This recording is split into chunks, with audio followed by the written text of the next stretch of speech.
الحمد للہ رب العالمین والصلاة والسلام علی خاتم النبیین اما بعد فاعوذ باللہ من الشیطان الرجیم بسم اللہ الرحمن الرحیم۔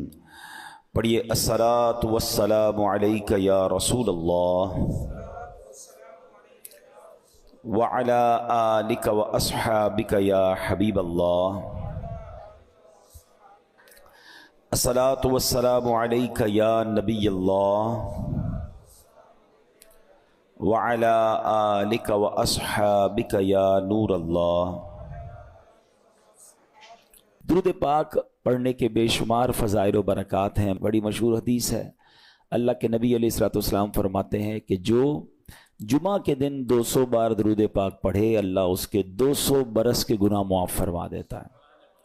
تو یہ ہمیں غور کرنا ہے اور ہمیں جمعے کے دن کثرت سے درود پاک پڑھنا ہے۔ آئیے مل کر محبت کے ساتھ بآواز بلند درود پاک پڑھ لیں۔ صلو علی الحبیب صلی اللہ تعالی علی محمد صلی اللہ علیہ وسلم۔ قرآن پاک کی وہ آیتیں جس میں رب کریم نے مومنوں سے براہ راست بات کی ہے، مسلمانوں سے براہ راست بات کی ہے اور فرمایا یا ایھا الذین آمنوا، اے ایمان والو۔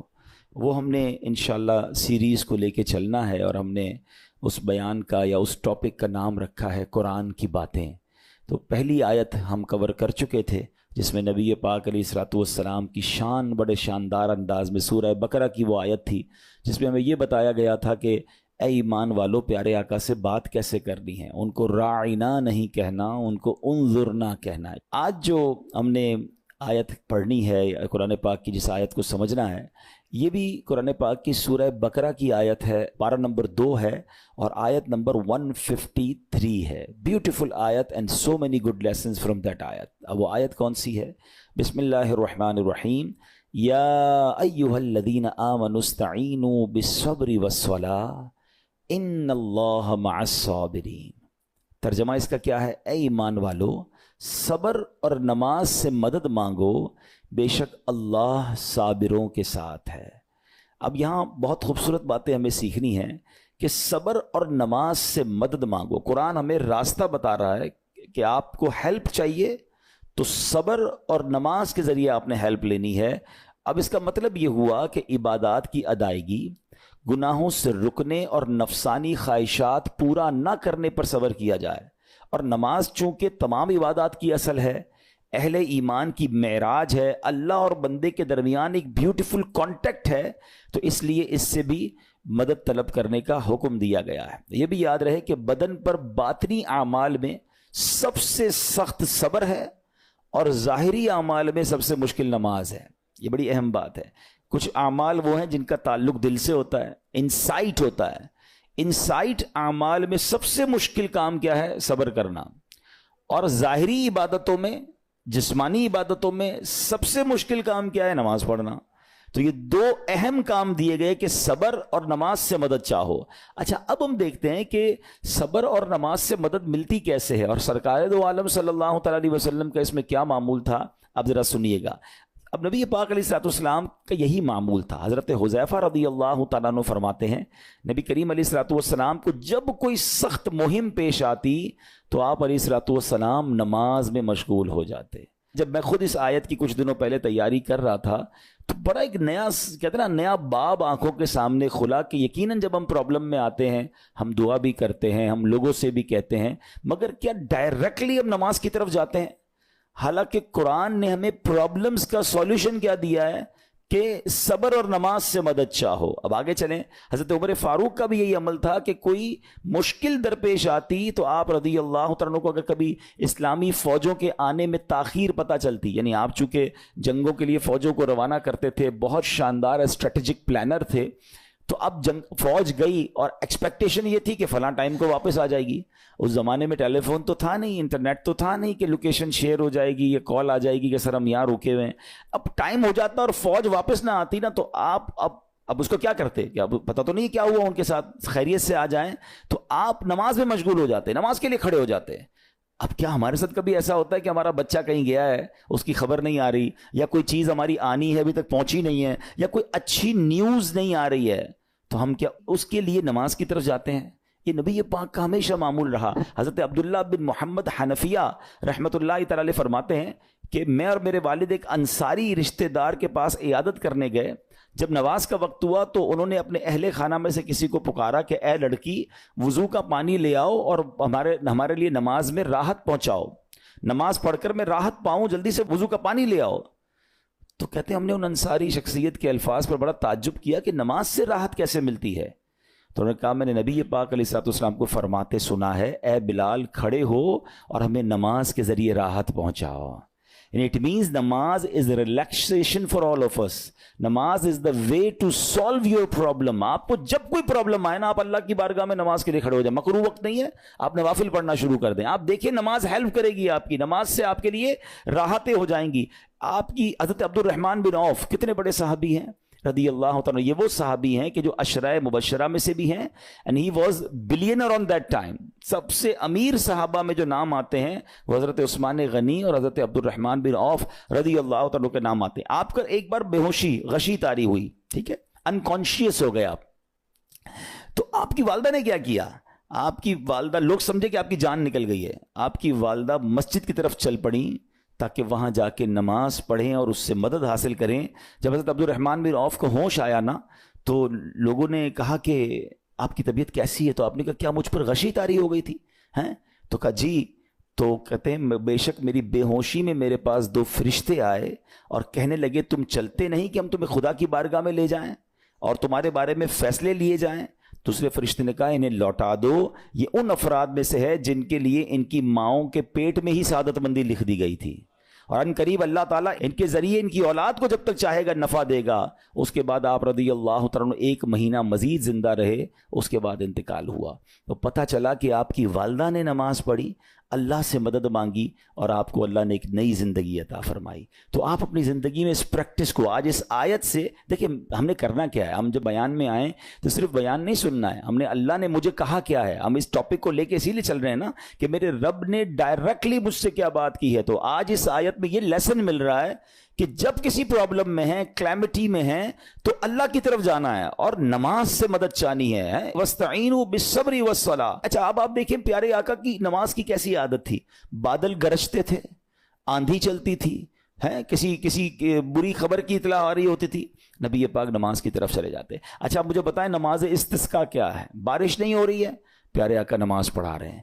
سورج گہن ہو رہا ہے, نبی پاک نماز پڑھا رہے ہیں. چاند گہن ہو رہا ہے, پیارے آقا نماز کی طرف. یعنی کس قدر اللہ کی طرف رجوع ہے. And whenever anything bad happen یا گوئنگ ٹو بیڈ ہیپن, ہونے والی لگ رہی ہے, کچھ بڑا ہونے والا ہے. ہمیں بھی تو خبریں آ رہی ہوتی ہے نا کہ بھائی کل بہت شدید بارش ہوگی, اللہ نہ کرے کوئی اور بری خبر ایکسپیکٹیشن ہے. آپ کو کاروبار میں کوئی ایسی خبر آنے کا ڈر ہے, یا آپ کی کوئی شپمنٹ جاری ہے, واٹ ایور آپ چاہتے ہیں ہر چیز بہتر ہو جائے. قرآن نے فارمولا دیا نا, وَاسْتَعِينُوا بِالصَّبْرِ وَالصَّلَاةِ. اللہ نے ڈائریکٹلی مجھے اور آپ کو کہا ہے. تو from now on words make your practice کہ میں نے انشاءاللہ نماز سے مدد لینی. اور آپ اپنی آنکھوں سے دیکھیں گے اور آپ اللہ سے عرض بھی کریں کہ اللہ تو نہیں قرآن میں کہا ہے مدد لے, میں نے کھڑا ہو گیا نماز کے لیے. تو نماز سے آپ نے مدد لینی ہے. اچھا اب اس کے بعد آیت کا جو سیکنڈ پارٹ ہے کہ صبر سے بھی مدد لینی ہے. اور آگے کیا فرمایا؟ ان اللہ مع الصابرین, اللہ صابروں کے ساتھ ہے. سبحان اللہ. اس کا مطلب یہ ہوا کہ اللہ تعالیٰ اپنے علم و قدرت کے ساتھ ویسے تو ہر کسی کے ساتھ ہے, لیکن یہاں صبر کرنے والوں کا خاص ذکر اس لیے ہوا تاکہ انہیں معلوم ہو جائے کہ اللہ تعالیٰ ان کی مشکلات کو دور فرما دے گا. مگر کرنا کیا ہے؟ صبر کرنا ہے. اچھا اب صبر کے بارے میں 2 باتیں بڑی اہم ہیں کہ صبر نارملی ہم جب بھی صبر کے بارے میں سنتے ہیں تو صبر ہم کہتے ہیں یار تکلیف آئی ہے صبر کرو. یقیناً یہ بھی صبر ہے, مگر صبر کی ایک اور قسم بھی ہے جو اس سے بھی سپیریئر ہے, جو اس سے بھی افضل ہے. اور وہ کیا ہے؟ گناہ کے لیے دل چاہے, حرام کے لیے دل چاہے, نفسانی خواہشات برا کام کروانا چاہ رہی ہیں اور بندہ اس پر صبر کرے. یہ صبر جو ہے نا یہ شریعت کو اور محمود ہے اور بڑا افضل ہے کہ انسان کو جی چاہے کہ فلاں گناہ کرنا ہے مگر وہ اس پر صبر کرے. اور دوسرا صبر وہی ہے جو ہم جانتے ہیں کہ کوئی مصیبت آ جائے, کوئی آفت آ جائے, کوئی ہمارا اللہ نہ کرے کسی سے لڑائی ہو جائے, ہمیں کوئی برا بھلا کہے, ہم اسے معاف کر دیں, صبر کریں. یا جسمانی تکلیف ہے, کاروبار میں پرابلم ہے, ہم اللہ کی رضا پر راضی رہیں. تو یہ 2 قسم کے صبر ہیں. اور جب کوئی بندہ صبر کرتا ہے نا تو قرآن و حدیث اور بزرگان دین کے اقوال سے میں اب آپ اس کے 10 فائدے بتانا چاہتا ہوں. میں کہتا جاؤں گا, آپ اللہ کے ذکر کی نیت سے سبحان اللہ بھی کہتے رہیں, جنت میں درخت بھی لگاتے رہیں. ٹھیک ہے. اللہ تعالیٰ صبر کرنے والوں کے ساتھ ہے. صبر کرنے والے کو اس کے عمل سے اچھا اجر ملے گا. صبر کرنے والے کو بے حساب اجر ملے گا. صبر کرنے والوں کی جزا دیکھ کر قیامت کے لوگ حسرت کریں گے. صبر کرنے والے رب کریم کی طرف سے درود و ہدایت اور رحمت پاتے ہیں. صبر کرنے والے اللہ کو محبوب ہیں. صبر آدھا ایمان ہے. صبر جنت کے خزانوں میں سے ایک خزانہ ہے. صبر کرنے والے کی خطائیں مٹا دی جاتی ہیں, اور صبر ہر بھلائی کی کنجی ہے. اب آتے ہیں ان دونوں صبر کو تھوڑا سا ڈیفائن کرتے ہیں. ایک نفسانی خواہشات, گناہ کا جی چاہتا ہے, کیونکہ نفس ہے نا, وہ تو ہر وقت موج مستی چاہتا ہے, وہ تو ہر وقت چاہتا ہے جناب بس یہ بھی کام کر لوں وہ بھی کر لوں. اب مجھے یہ دیکھنا ہے کہ میرا یہ کام اللہ کو راضی کرے گا یا رب کو ناراض کر دے گا. لیکن جو نفسانی خواہشات پر صبر کرتا ہے نا, گناہ سے اپنے آپ کو بچاتا ہے. قرآن کیا کہتا ہے؟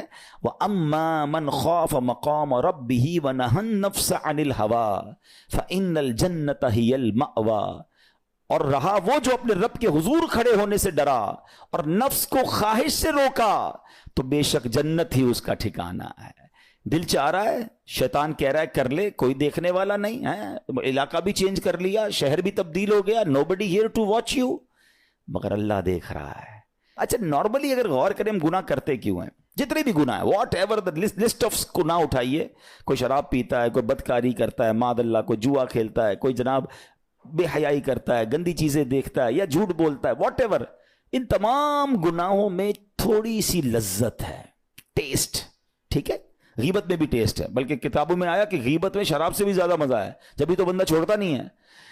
اچھا لیکن یہ تمام ٹیسٹ میں ایک بڑی اہم بات اب میں کہنے جا رہا ہوں. یہ بزرگ نے بڑی کمال کی ایک ون لائنر ہمیں دے دیا ہے. وہ کہتے ہیں کبھی بھی لذت کے لیے گناہ مت کرنا, کیونکہ لذت ختم ہو جائے گی, گناہ کا جواب اور پنشمنٹ باقی رہ جائے گی. اب آپ اس فارمولے کو سامنے رکھیں کہ جب بھی ہم گناہ کرتے ہیں فیو منٹس یا فیو آورز کی ایک انجوائمنٹ ہے, آفٹر دیٹ انجوائمنٹ ختم, مگر اس کا جواب باقی ہے, عذاب باقی ہے, اللہ نہ کرے اللہ ناراض ہوا تو پنشمنٹ باقی ہے. تو کیا فرمایا؟ انجوائمنٹ کے لیے گناہ مت کرنا, انجوائمنٹ ختم ہو جائے گی, عذاب باقی رہ جائے گا. اور اگلا سینٹنس کتنا خوبصورت ہے, فرماتے کبھی بھی تکلیف کی وجہ سے نیکی مت چھوڑنا, تکلیف ختم ہو جائے گی, اجر باقی رہ جائے گا. اب مثال دیتا ہوں, اس کی 2-3 ایگزامپل سمجھیے. گناہ کی ایگزامپل تو آپ سمجھ گئے کہ کوئی بھی تھوڑی دیر کا گناہ کرتا ہے, لذت پاتا ہے, وہ گناہ ختم, عذاب باقی.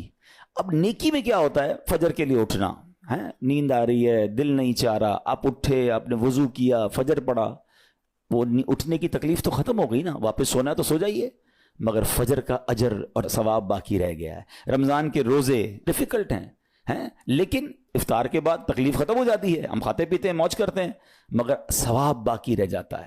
کبھی کبھی آپ کو کوئی مسجد کے میں بلاتا ہے, یار چلو بھائی بیان ہو رہا ہے, اجتماع ہو رہا ہے, کوئی نیکی کی بات ہو رہی ہے, نہیں یار دل نہیں چاہ رہا, آپ آ گئے, آدھے 1 گھنٹہ بیٹھے, پھر چلے گئے, وہ آپ کا جو ٹینشن تھا یا پریشر تھا وہ ختم ہو گیا, مگر ثواب باقی رہ گیا. تو اب اس فارمولے کو یاد رکھیے گا, جب بھی گناہ آپ کی طرف آئے نا, آپ سوچیں کتنی دیر کا فائدہ ہے. 1 گھنٹہ دوستوں کے ساتھ بیٹھوں گا, بری باتیں کروں گا, 2 گھنٹے فلم دیکھوں گا, 2 ڈھائی 3 گھنٹے, بس اس کے بعد جواب تو باقی ہے نا, قیامت تک اللہ کو جواب دینا پڑے گا.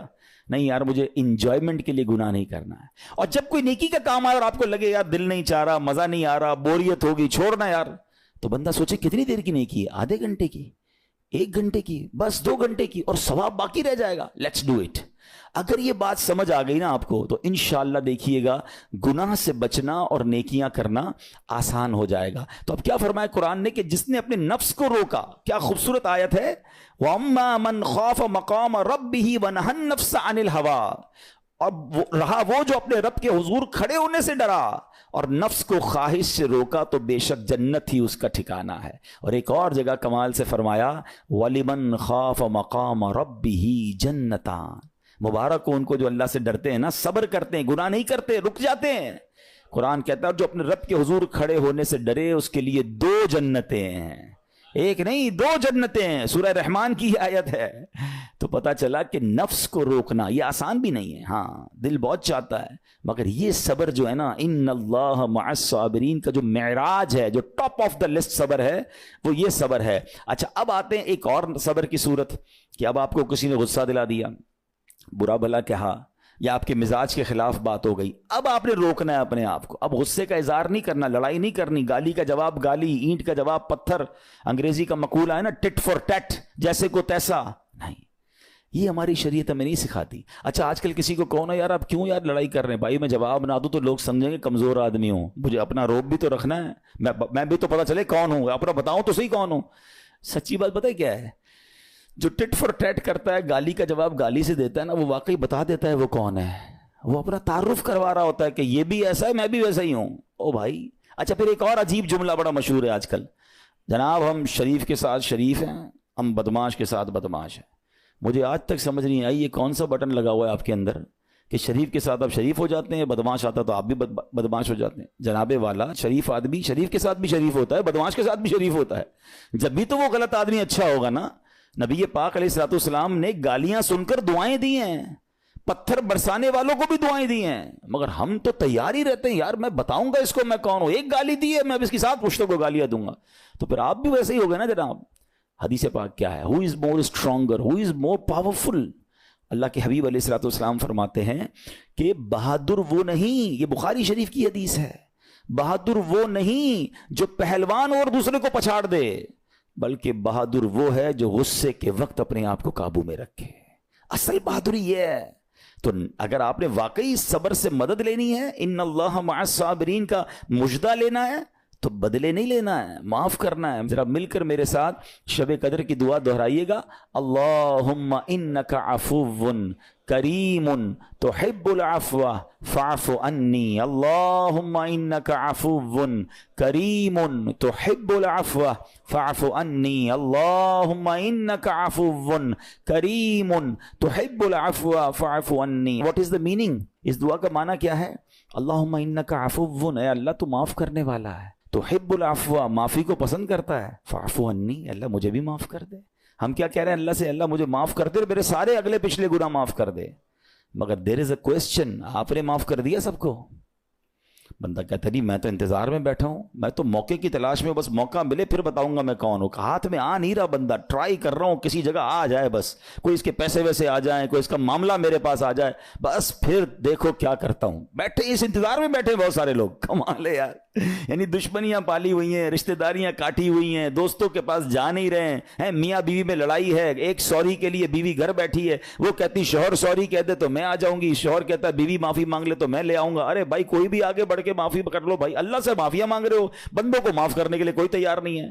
مجھے خود بتائے نا یہ کیسی دعا ہے کہ اے اللہ تو مجھے معاف کر دے, میں نے کسی کو معاف نہیں کرنا.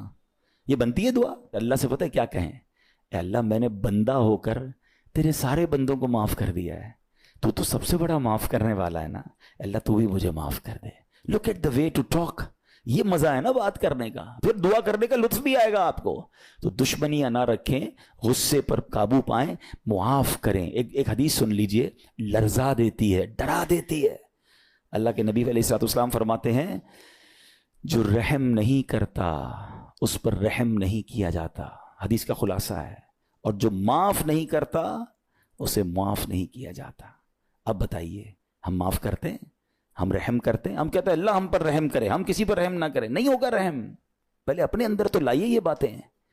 اب ایک آیت سنیے گا, اس کے تحت ایک واقعہ, اور پھر میں بیان کو کنکلوڈ کرتا ہوں.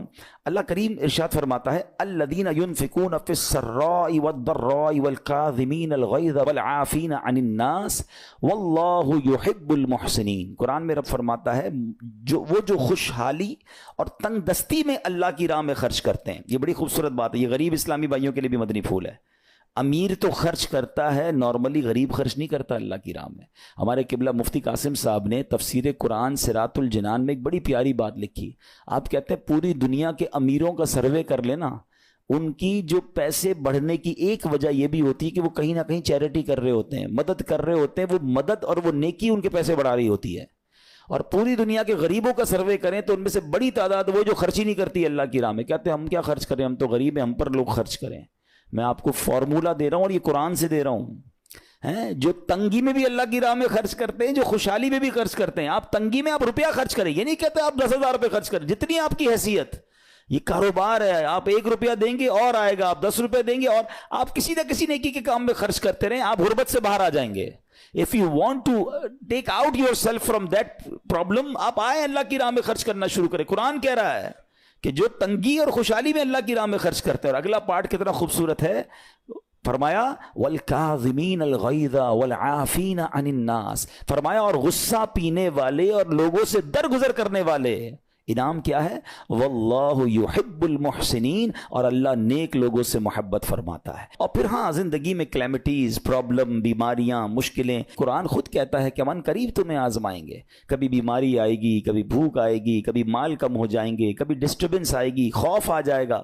تو بی ریڈی فار دیٹ, صبر کرنا ہے, کیونکہ اللہ نے فرمایا وبشر الصابرین, صبر کرنے والوں کے لیے خوشخبری ہے. تو اللہ کرے کہ یہ بات ہمیں سمجھ آ جائے اور ہم اس آیت پر عمل کرنے والے بن جائیں, تو زندگی بڑی آسان ہو جائے گی. یہاں ایک میں عقیدے کی بات بھی کلیریفائی کر دوں. کچھ لوگوں کو بعض اوقات کنفیوژن ہوتی ہے یا لوگ کنفیوژن کریٹ کرتے ہیں. مجھے ایک بات بتائیے گا کہ اللہ کیا کہہ رہا ہے, وَاسْتَعِينُوا بِالصَّبْرِ وَالصَّلَاةِ, اے ایمان والو صبر سے اور نماز سے مدد چاہو. کیا صبر اور نماز خدا ہیں؟ بتائیے, نہیں ہے نا, اللہ تو نہیں ہے. ہم صبر اور نماز کی عبادت تو نہیں کرتے. تو جب قرآن کہہ رہا ہے کہ صبر اور نماز سے مدد مانگو, تو غیر اللہ سے مدد مانگنے کا درس تو ہمیں قرآن دے رہا ہے. تو اس کا مطلب یہ ہوا کہ اللہ کے سوا کسی چیز سے یا کسی شخصیت سے مدد لینے کا مقصد یہ نہیں ہوتا کہ ہم اس کی عبادت کر رہے ہیں. اگر آج کے دور میں کوئی اللہ کے نبی سے کہتا ہے کہ یا رسول اللہ انظر حالنا, یا بھر دو جولی میری یا رسول اللہ, تو یہاں کوئی شرک کی بات نہیں ہے. کیوں کہ یہاں یہ نیت نہیں ہے کہ ہم ان کو خدا مان رہے ہیں, یا یہ بھی نیت نہیں ہے. ایک عقیدہ کلیئر کر دیتا ہوں, پوری دنیا میں عاشقان رسول کا یہی عقیدہ ہے کہ کوئی نبی, کوئی صحابی, کوئی ولی اپنی طرف سے کسی کو کچھ نہیں دے سکتا. وہ سب رب کے محتاج ہیں.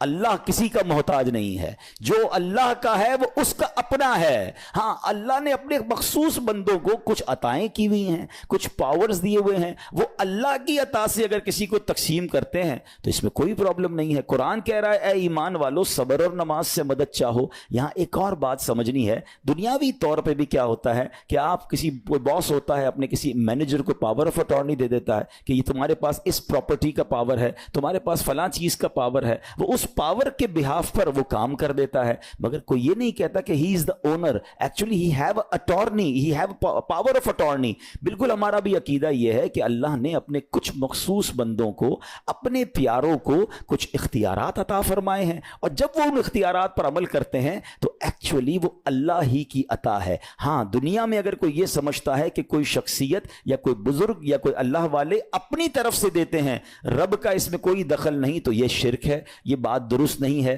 ہمارا سب کا عقیدہ یہ ہے کہ جو کچھ دنیا میں اگر کسی ولی, نبی, صحابی کے پاس ہے وہ رب کا دیا ہوا ہے, رب کی عطا ہے, رب ان کو دیتا ہے, رب کو کوئی نہیں دیتا. رب کے پاس جو کچھ ہے وہ اس کا اپنا ہے. تو یہ کانسیپٹ بھی کلیئر ہوتا ہے قرآن پاک کی اس آیت سے. اللہ کریم سے دعا کرتے ہیں رب کریم ہم سب کی